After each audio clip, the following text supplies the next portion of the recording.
Hello day traders. Last week the US dollar index dropped while the stock indices remained almost unchanged. No significant US statistics came out on Monday.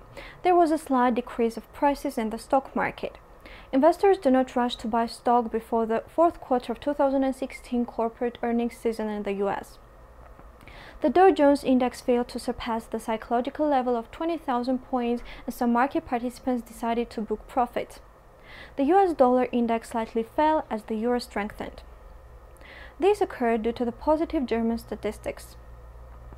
German exports surged 3.9% in November, which is the highest since May 2012. No significant economic data came out in the US on Tuesday either. The US assets were traded in a narrow range ahead of the press conference of the new US President Donald Trump. It took place on Wednesday and contributed to high volatility of trades. However, the US stock indices and the dollar closed little changed. Donald Trump devoted the major part of his speech to political events and scandals connected with the recent elections. At the same time, he hardly said anything concerning his new economic program. Note that on Wednesday, significant economic data were still missing in the US. They were not released on Thursday either. The US dollar index and the stock indices dropped on Thursday. Investors were disappointed that Donald Trump paid little attention to the economy in his first speech after the elections. On Friday, for the first time in the week, the economic data were released in the US.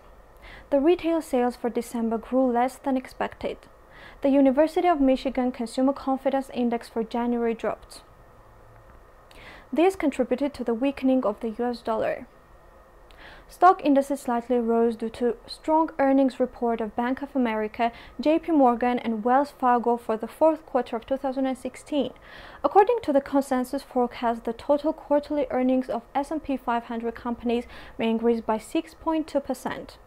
The high-tech Nasdaq Composite Index updated its historic high on Friday.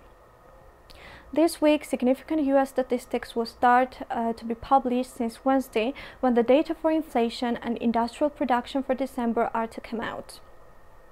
On Wednesday, Janet Yellen, the head of the Fed, is expected to speak. On Thursday, the data for the US real estate market for December and weekly unemployment will be released. On Friday, no significant economic data are expected. This week, the financial statements of the US major companies and banks, Morgan Stanley, Citibank, BB&T, 𝗃𝗶𝘀𝗶, and Bank of New York will be released. Happy trading and see you next week.